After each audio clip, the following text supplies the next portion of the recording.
This episode is brought to you by Fuli Gemstones.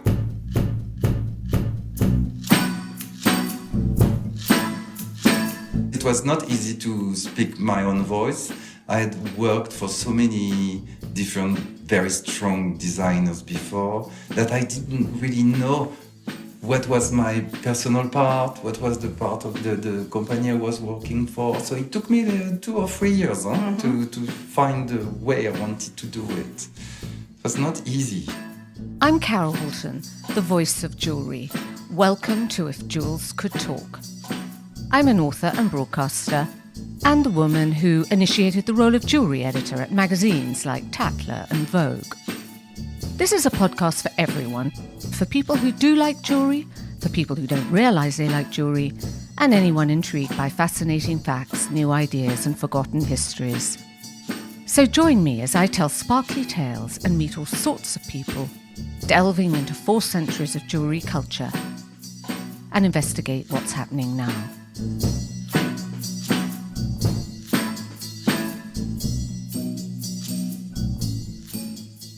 Yes, I'm in Paris, and I am in the super chic, quintessentially Parisian surroundings with Elie. Thank you for hosting us. Thank you, Carol. So nice to talk to you. And this is the most beautiful building with the fabulous mouldings, a sort of classic 18th century townhouse in Paris, Elie? Yeah, totally. It's it's very classic. Very classic, and you come in through, it's one of these hidden doors, so you have to know where you're going. It's one of the doors that when you're walking through Paris, you want to know what's behind, because it looks so romantic, and it is. The doors open, you're in this fabulous courtyard full of green sort of stone steps leading up to Elie's It's exactly salon. what I was looking for. Was so I'm it? very happy to be here. Because it's intimate, it's hidden, and it's very close to the Place Vendôme. It's really like centered, but I really wanted it as a secret and a little place. It's quite tiny. I wanted small rooms and to make this feeling like of a real luxury for me. It's real luxury, but there's forms like this is the most beautiful. You can see I'll take an image of it. You can see the fireplace is slightly off centre. You can see how old it is. But you pack people in for intimate dinners, and it's always very glamorous. All the chic Parisian women, this is where they come. So we are having a little look. I want to get to the bottom of you, Elie. To quote Ines de la Fresson, she was a great friend of yours, the marvellous designer, muse to Karl Lagerfeld, model. And she said she compares you to Karl Lagerfeld because of your knowledge of culture and the history of fashion and costume and jewellery. Marissa Berenson, another close friend, told the New York Times, his jewellery is modern, but at the same time has a Baroque quality, so they look like they could be from another century. And this is the thing, you surround yourself with old, cultured beauty, but you use it to create something contemporary and modern and new.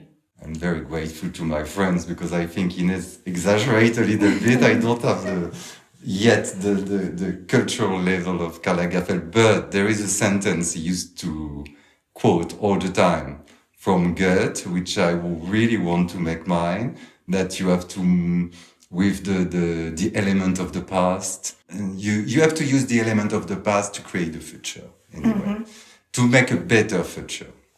So looking back takes no, you it's forward. not only looking back. You have to know. If you don't know your past, you cannot create your future, and you cannot understand the present. So I'm very a schoolboy, you know. So you study. I study a lot. I was very passionate by history, by geography, by a lot of things, and I know that I have to know as much things as possible to do something a bit meaningful. So it's just about that. And if you don't know anything, you won't go very far, I think. Maybe your intuition at the beginning, but then you need food also. You need food. You get inspired by many things by the present, by the past, and you have to shake it and to make it yours and to create something new out of it. That's what I really believe. Christian Lacroix was a bit like that too. He gave me some very good advice. What was that? That was that. You have to learn as much as possible. You have to digest and you have to give back in a new way. That was the thing.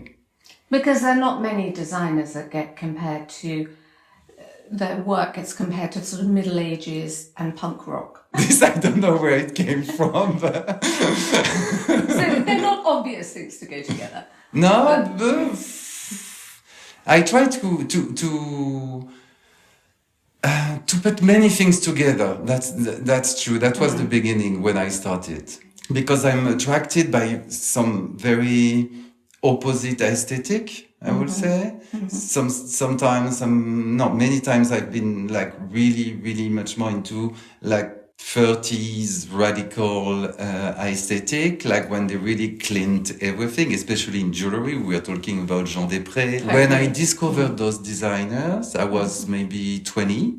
Honestly, I didn't know them That's before. the modernist The aesthetic. real modernist, the modernist, in a real sense, they really get rid of everything. Before you had like something really much more decorative, or you had like Lalique, very symbolic, poetic and thing. And they went as for furniture, as for interior design, as for architecture, jewelry followed the same path, and they went like super geometrical, influenced by industry, by this idea they had about the modernity and the future and the things like that. When I discovered that, it was a real big thing for me.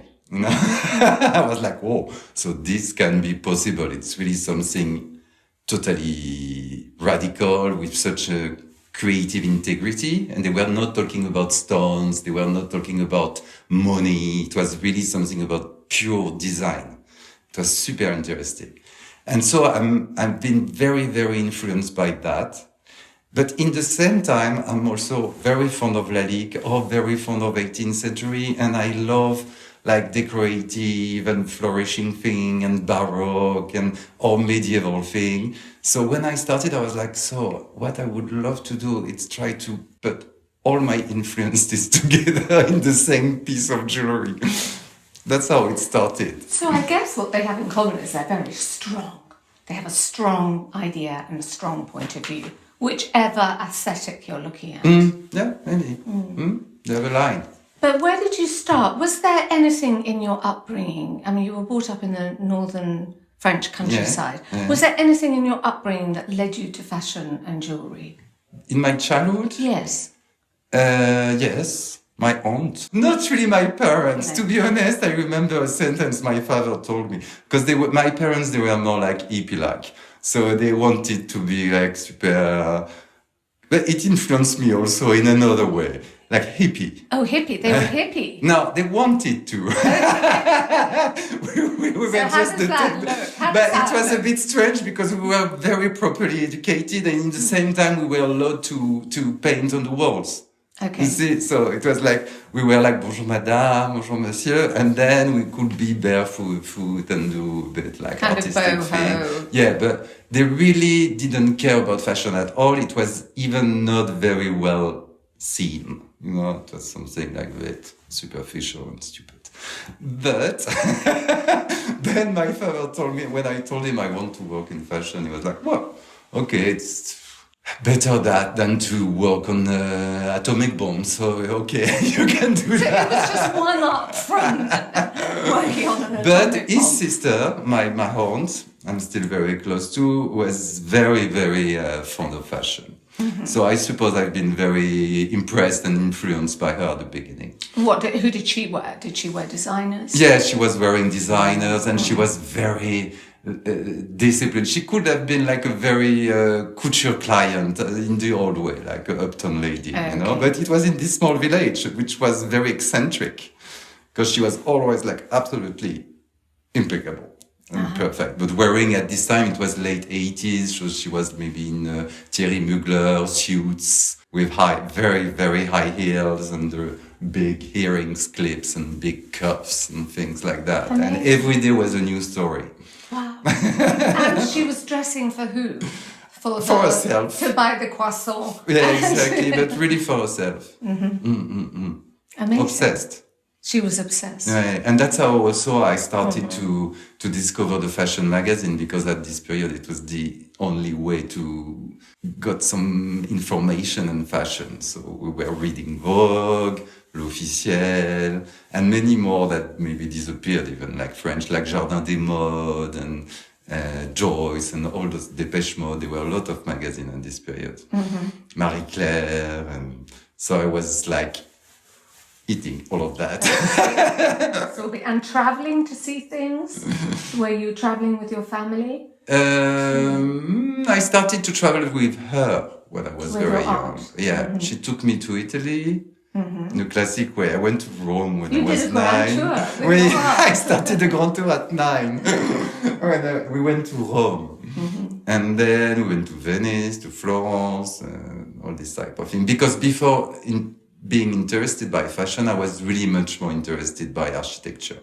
So I was just sketching and drawing castles, churches, cathedrals. It was all my obsession. So I was quite good, as I was very fond of history. I was very into that. So I wanted to see all the castle and churches it was possible to visit. That's what I wanted to do. So you can imagine when you go to Rome, when you go to Venice, you have a lot of things to see.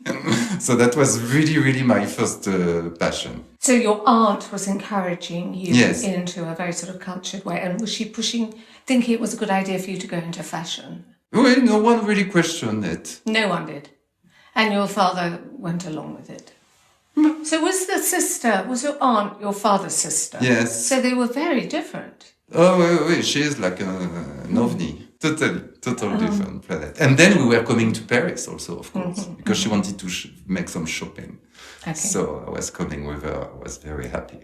And where did she go to the shop? Well, we used to go to Saint Laurent, Rive-Gauche shops, and to maybe some shops in the Rue Saint-Honoré, Galerie Lafayette, also at this period, these grands magasins like that, like mega stores. And then, so how did you start your fashion career? So then, actually, I started to design fashion when I was 11, and to be very interested in that. So I quit a little bit my castles and churches. I started that. So I was sketching a lot and learning a lot, and then I decided to do the École de la Chambre syndicale de couture parisienne, which is very close to here. It was Rue Saint-Roch at this moment. And I came to Paris for that when I was 17, after my, graduation. Yeah. And I stayed there for 3 years. And during that time, the good thing of that school that we were doing a lot of internship. Okay. So that was very, very interesting for us.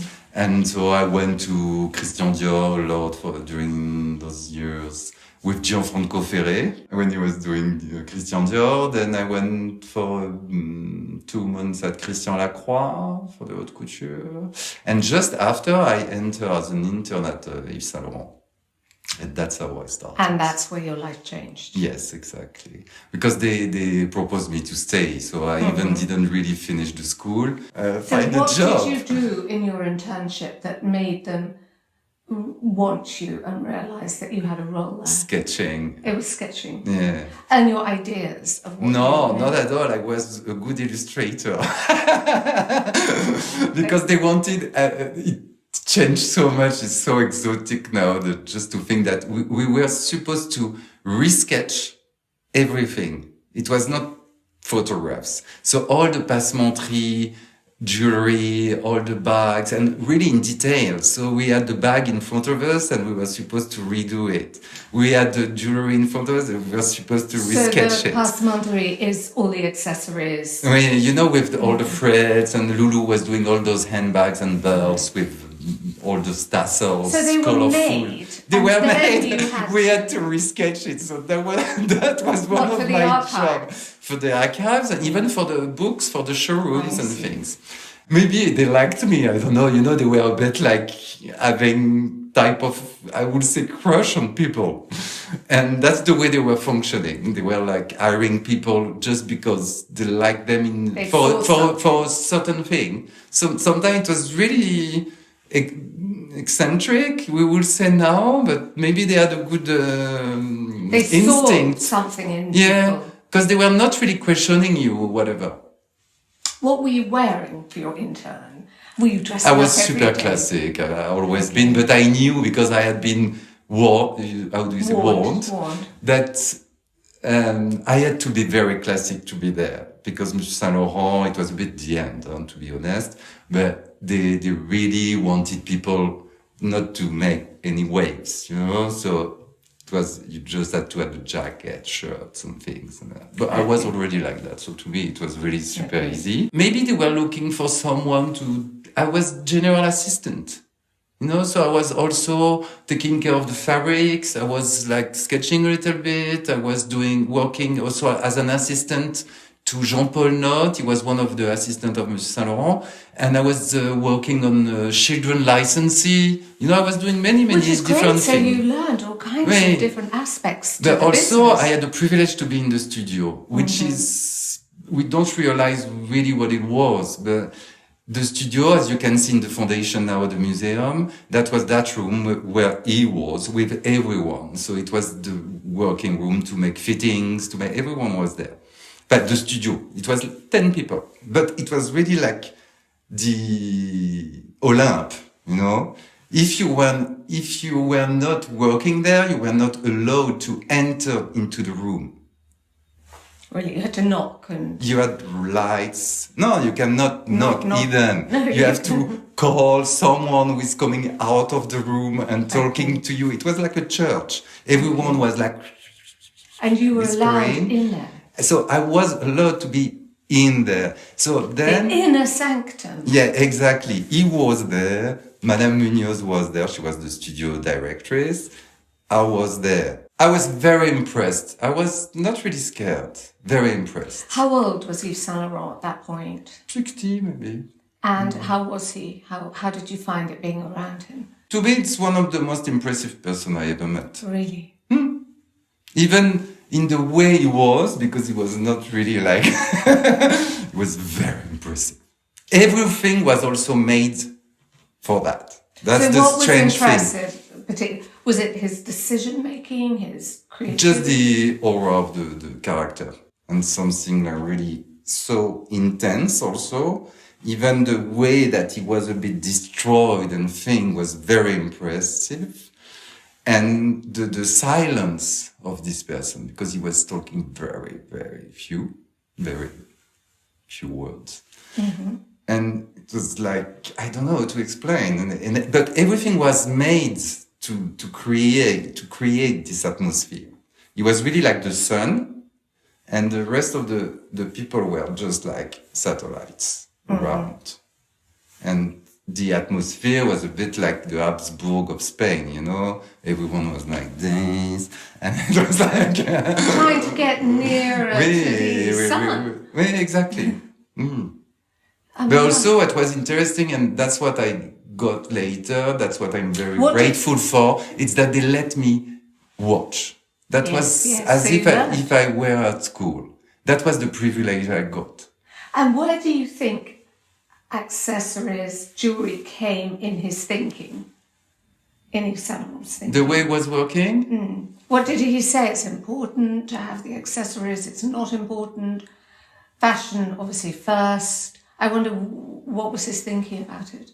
But it really depends on the season, because I know in his own history sometimes he was even sketching them directly with the silhouette. You really have sketched like the jewels are already there. But he was really of the Chanel school, So they were like the simplicity of his clothes also. Called sometimes really like huge and big jewelry. So that was the relationship he had with Lulu for that, because she was there for that. And so that's Lulu de la Falaise, for everyone listening.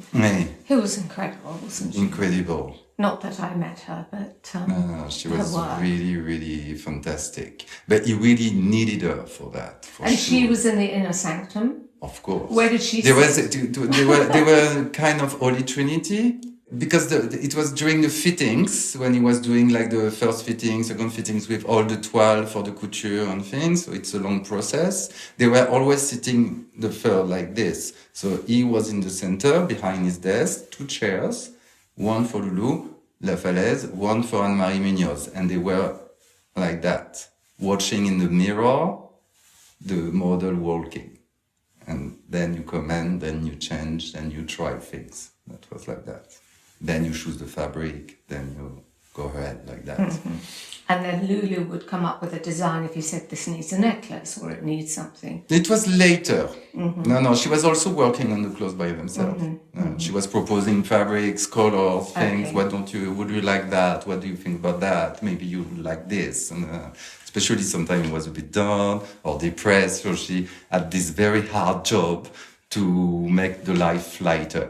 So sometimes it was really super heavy atmosphere, and her very hard job was also to make it light. And to bring some highlights also, even through herself. Like she was trying things on her, she was like this. So a real muse and real inspiration. Muse, but working muse. That's what she said. She was like, I'm not that amused because I'm working hard. I'm not sitting on the table and waiting so that the designer will look at me. No, she was really like acting. Yes. But then she used also his sketches to do her own work, her own jewelry. That's true. That sometimes we're just like doing like little thing like that, and she played with that, and she was like exaggerating it. She was proposing this type of different type of materials and thing that she liked to mix together, because she was really typically like it's very Chanel school, going a bit farther, going more barbaric, going more tribal, but she was like mixing precious, non-precious, plastic and resin and wood and precious stones and everything together, like this type of to me it's something a bit non-bourgeois thing, like you do whatever you feel like for the good effect.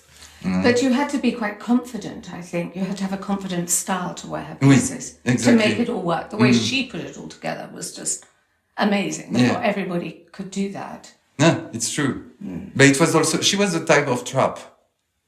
A type of trap? Wait, because everything looked great on her. So Ines and Marisa, they were a bit like that too. Because you can put whatever you want, suddenly it's not about what they wear, it's about the way they move, the way they are. And what they push it with, and how it just looks right. And then if you got it all home, you might not be able to. Lulu was very impressive in the way she was mixing things. But don't forget that she was English. She was, wasn't she? She was very English, actually. Yes. So the taste was a big mix between this French thing and Saint Laurent was super French, but she brought to him this fresh air.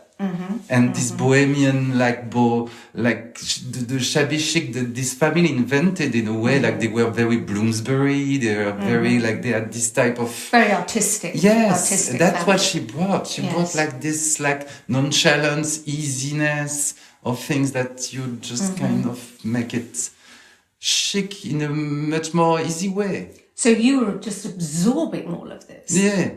Which is amazing. Really? Did you keep notes yourself at the time? No, I should have. A diary, should have written a diary.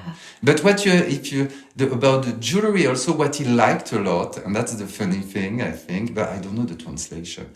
He liked really very costume jewelry in the way that we call it pacotille. You know what it means? No. It's not very cheap, but something that look like really like little glasses, like little rhinestones full of colors, and like something looking really fake, okay. He really liked this type of effect of kind of cheap thing that made something a bit, maybe it gave a good balance to sometimes a very serious chic, outfit and super chic, and they could like really cheap little just to have like a good sparkle of colors and mix, and they had one of the manufacturer, the little atelier that was working for them, she told me, it was very funny, but it's very Saint Laurent because he liked to mix colors also in a very strange way, in a very great way, but it was very new in the fabrics. But for the jewelry, one of them was daltonian. You know, he was like, how do you say? He couldn't see the color properly. Oh, you I know? see. Colorblind. Yeah, he was colorblind. Colorblind. And each time the necklaces coming from him were arriving, those were the preferred pieces from Yves Saint Laurent.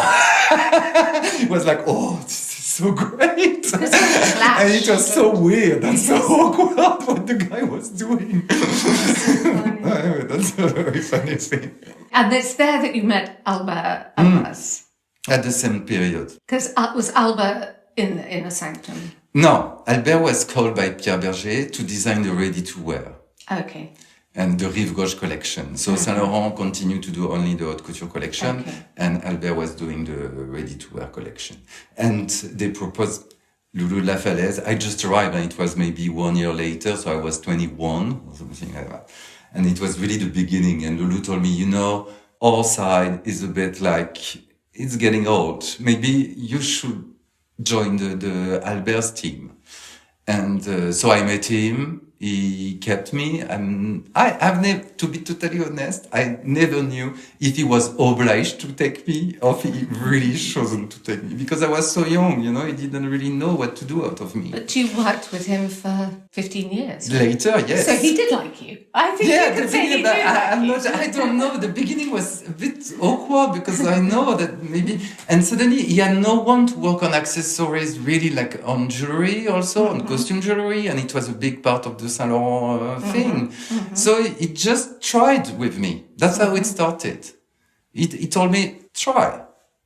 Do me like this, not, and that's how I started. So I started sketching. Yes. I was okay, but sketching is not enough. You have to know the mechanics. If you don't know anything about techniques, if you don't know anything about the way it's done, you cannot really. It's very nice to do a nice sketch, but it doesn't make a nice piece of jewelry.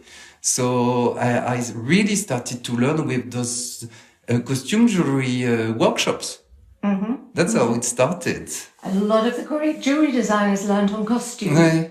And I get like super excited by that, and he liked it. So he encouraged me to continue on that. And when he left, when the big earthquake, how do you say, arrived with Tom Ford and Gucci and all this terrible period, Alber was fired actually. We went all the way. I went back to the haute couture studio because Loulou liked what I did with Alber, and she was like, why don't you come back with us? And that's what I did until the haute couture closed in 2002. And in the same time, just before 2001, Alber started L'Envin.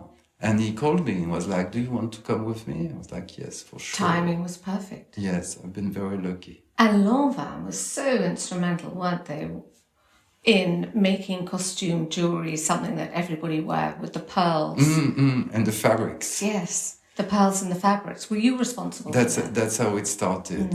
But if you remember, at the beginning, costume jewelry were not fashionable yet. No. Again, it was a bit like the beginning of something. It was either something you couldn't afford. You couldn't have jewelry. You'd make do with a piece of costume. It wasn't fashionable. It was not on the fashion show anymore because we were post Helmut Lang, Gilles Sander, Gucci, Tom Ford, and fashion and costume jewelry. It was so unfashionable. Alber, I've been so lucky also because he was really fond of jewelry. Really loved it. He loved it. And he really wanted to put them back on the fashion shows. That's how it restarted. So we went progressively because if you remember 2002, 2003 was still a bit shy. 2004, 2005, I think we started like to go like really much more bigger, much more. And we got maybe so excited by the fact that it worked. You know, they were like something like bit like that during several years. It was, and I was also maybe started to really possess more technique and more knowledge about what, so I was maybe a bit more sure about what I was doing. So we really started to get so excited. And it was 4 times a year because we were doing like also the pre-collection and 2 fashion shows. And each time it was like a new story, new things. And it started with these fabrics because this is really from Alber.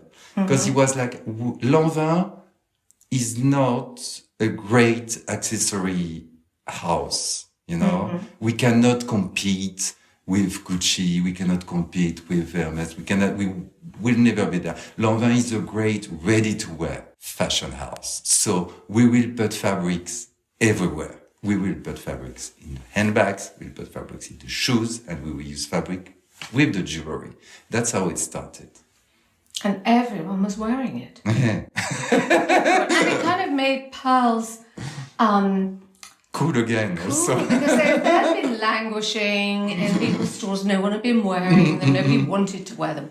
And it just brought it back, didn't it? Yeah, and it started with the net, with the tulle, but then we did like so many different exercises with all the types of ribbons and gros grain and taffeta and effiloché and chiffon and whatever. We used like everything we could. It was really, really exciting, even jersey. But then we did also like really much more. What was your favourite pieces. piece that you made, or for which collection? What was your favourite? Alors, maybe the first collection I really remember, it's what we call the Art Deco collection for the jewelry, and for the clothes, it was all made out of gros grain. All the clothes, all the fabrics, it was just like ribbons stitched together. So it was very light, very smooth, like this.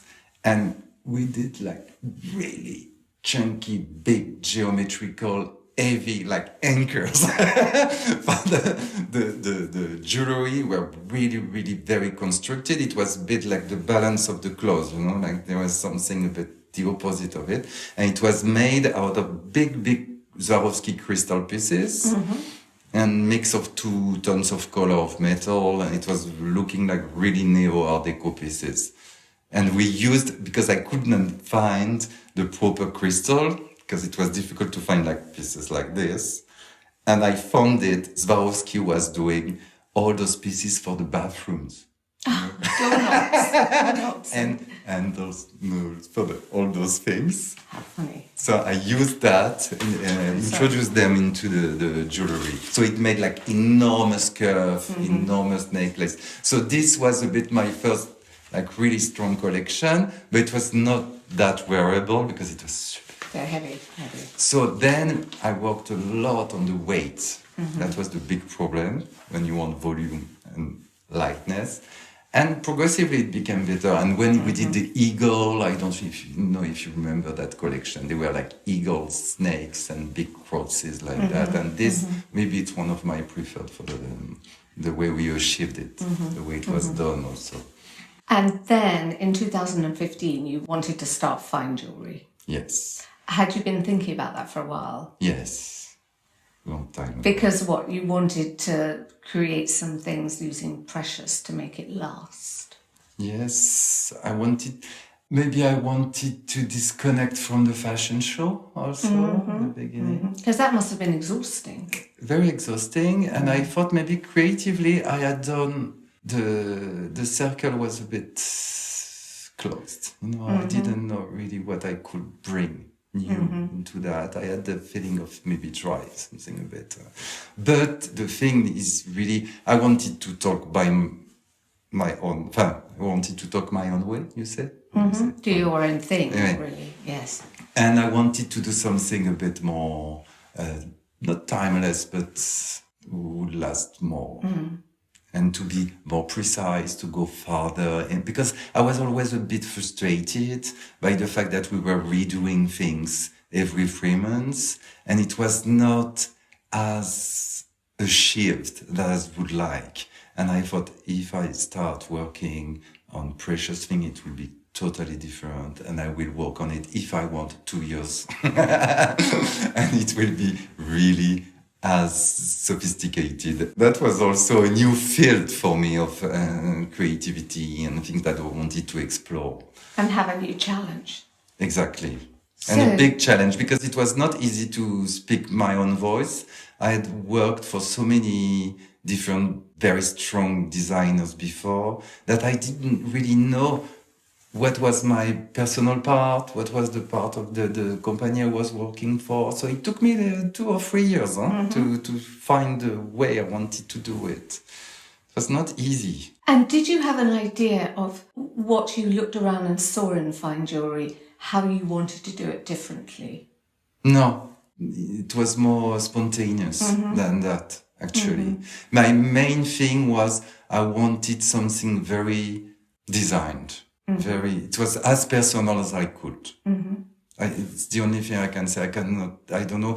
What I know is that it was really necessary what I did in the way that it could not have been something else. The first collection was really the first collection I wanted.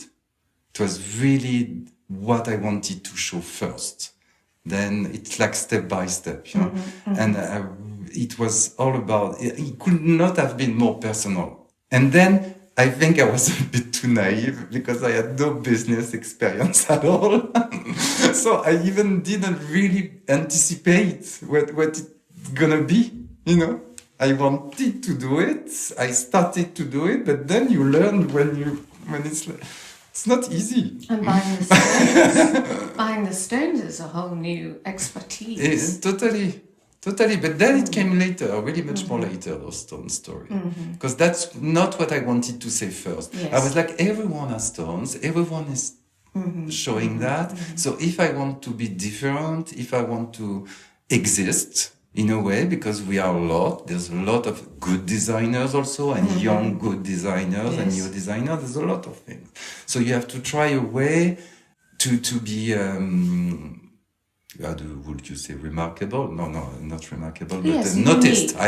Unique. Something to be noticed. Set yourself, have something different. Exactly. Do you think that your passion for architecture came out? Absolutely. Everything came back. Yes. Everything because it came does. back. It has had this Gothic, Baroque sensibilities. Even that. And I was very surprised. Much more architecture than fashion, that's for sure. Fashion, it's still there because my school is fashion, so you can see it in the way that I imagine the way it's gonna be worn, in the volumes, but I still like really bold and big and cool pieces. And I always start, when I start a new collection or I start sketching, I sketch attitude, I sketch women, I sketch faces, hairdressing. Really? So you imagine who will wear it? Always, I start by that. And what kind of women are they? Do they have particular hair? It depends of the collection. Oh, really? So they suit the collection, the woman? Yeah, I have to find a face. In a way, like imaginative, but there is something like, I don't know if she will have long hair, short hair, or rasta, or whatever, but there is something about that.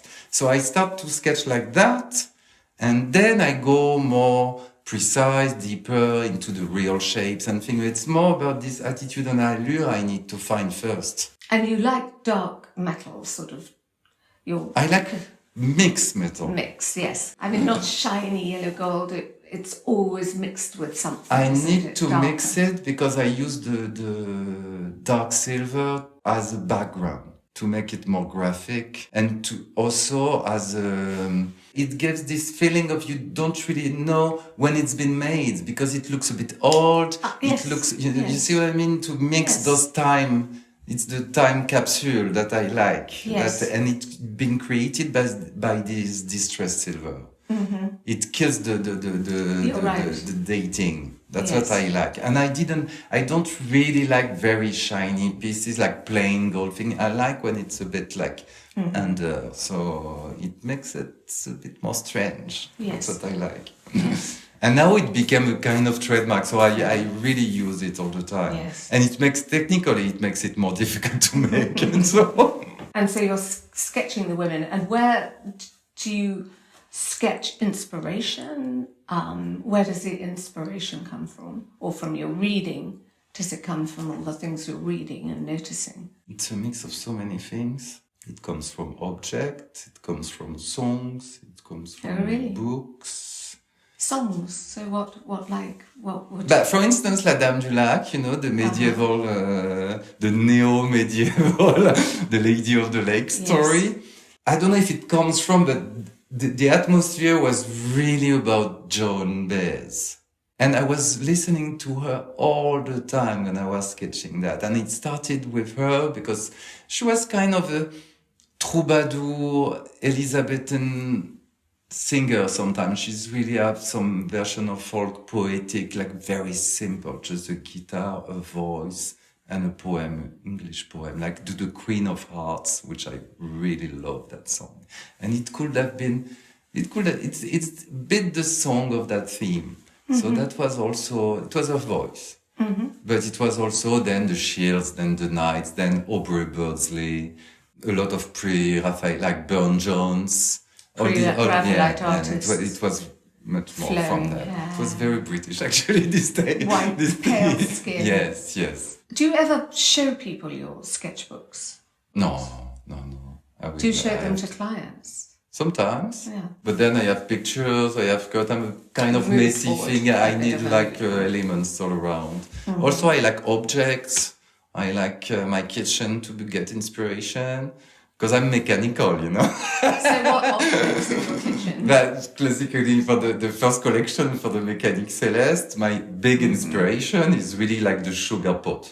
Okay. It's like this, it's a sphere. Oh, I see the way and it's just moving like that. Yes, like your brain. I was really like looking for, I wanted a piece of jewelry with two aspects and I didn't really know how to do it. And it was really, and once I had my coffee in a bar there and I look at the sugar pot, I was like, this is it. It's so obvious. So that was it. So you have the polished lid that opens to reveal the stone inside. With a very simple system, one axe, and it's just like moving on itself and it's revealed, it's hide and seek. It's like this. Yes. And for the animals that I did, I was really much more inspired by antique. I had them there. Boule de pétanque, the game. So they were antiques that I found. They were like 3 colors of like studs like that. And it was brass, iron, and copper. And it looked really like a snake skin. And I was like, this is it. This is the way I'm going to do all those animals things. And I mix like rose gold, yellow gold, and dark silver. And it looks a bit like that, like it's a pavé thing. Actually, it looks also very hammered, and it looks like something a bit more rough. That's what I liked. So sometimes it can be like that. It can be from a poem, it can be from a song, it can be from just a picture, or sometimes a little element of things that you find. And also the ideas can come, to me, it's really step by step, as I told you. So then I started to be interested in the animals because I thought it was the time I have to face this exercise, And I was like, maybe it's time. Now I can do it.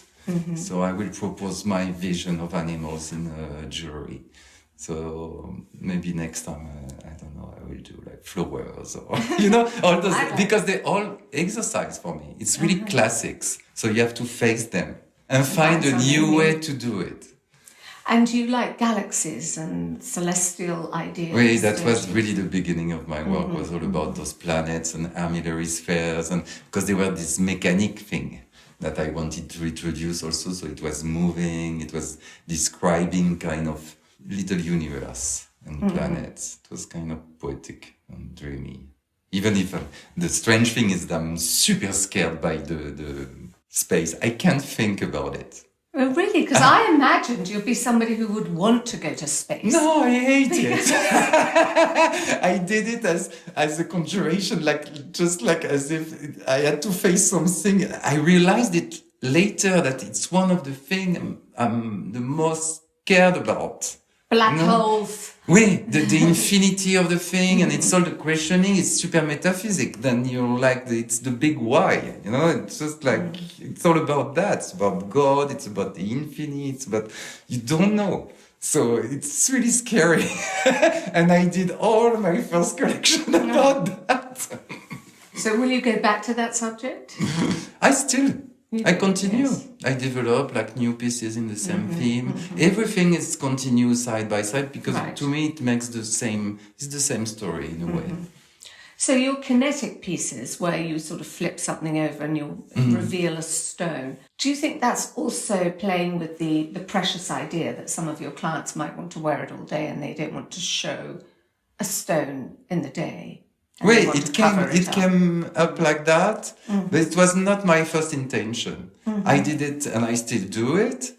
But my idea was to give more versatility and just to give freedom to that woman that if she wants to be like super drab, serious, and she just want to have plain gold and something very designed, she wear it closed. Suddenly she wants to have more fantasy and sparkle and thing, and she open and she full stones.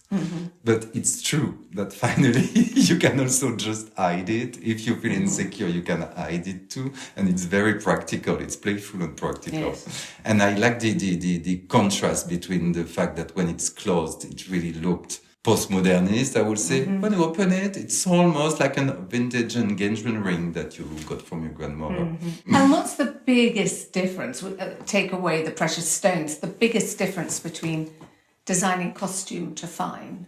I will say something strange, but I told you already, no?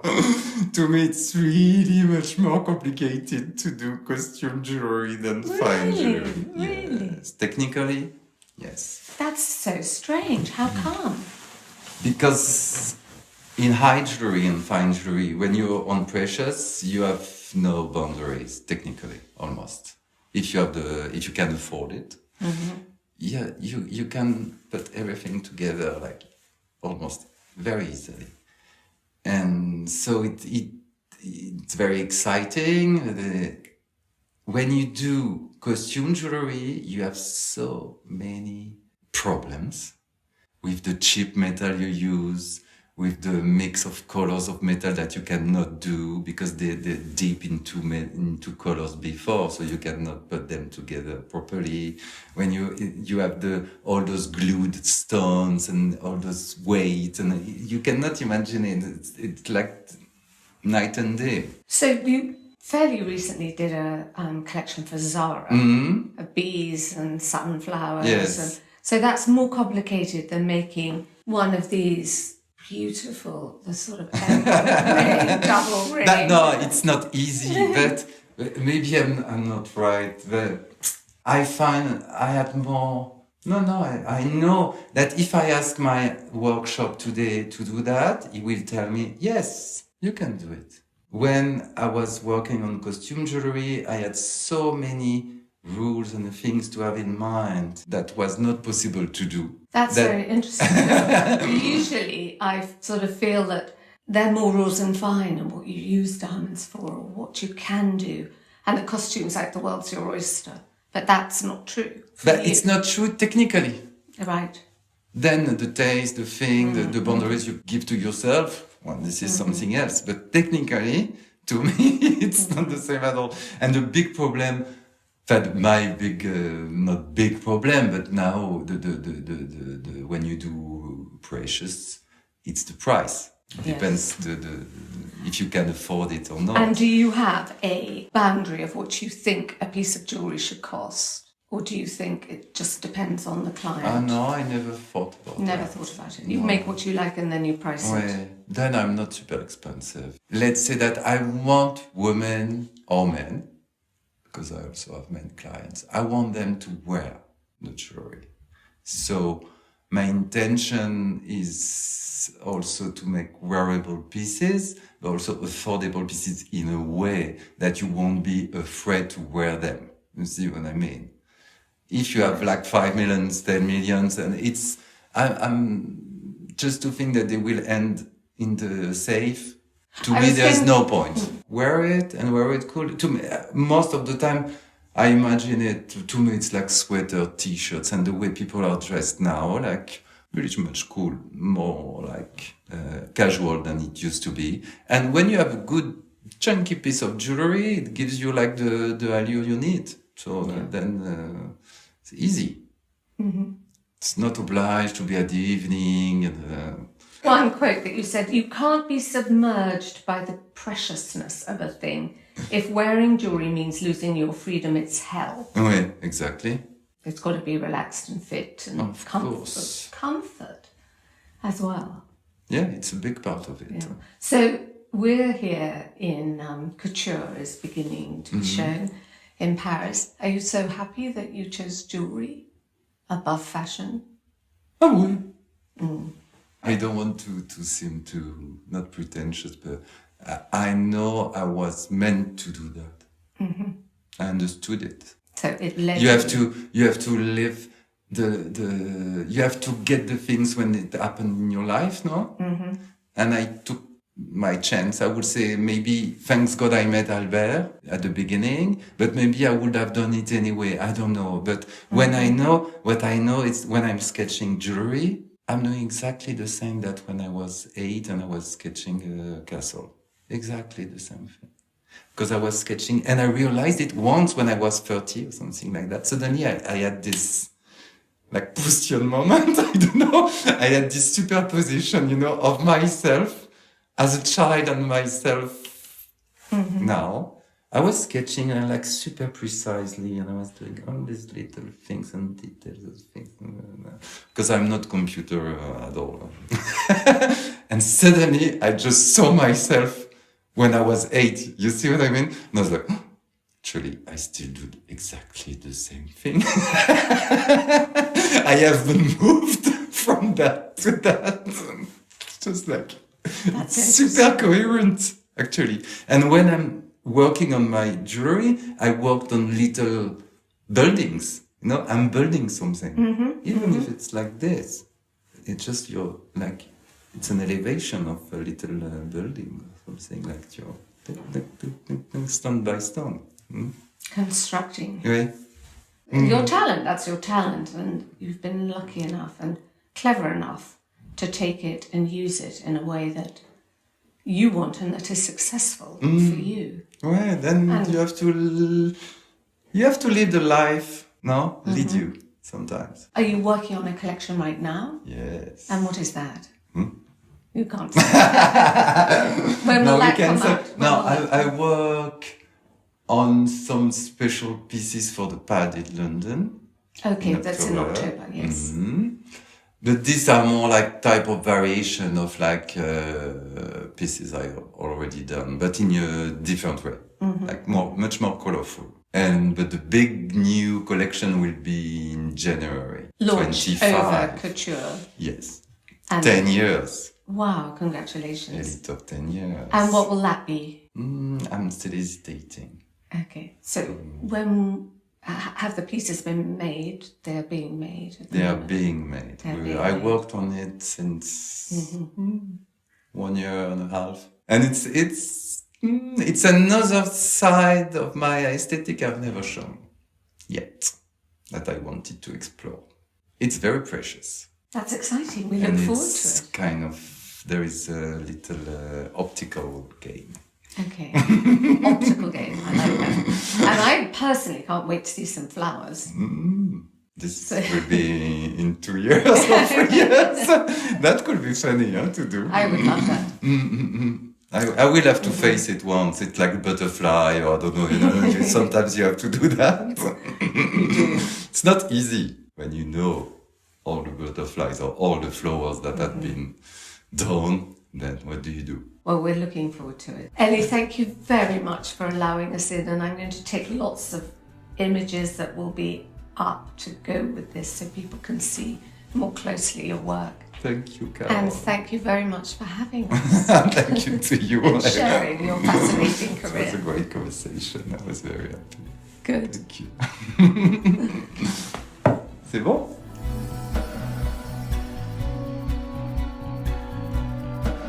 Thank you for listening. For this and other episodes of If Jewels Could Talk, please go to our website, carolwoolton.com. Share it any way you can if you've enjoyed it, and we love to have a rating and a comment, so thank you.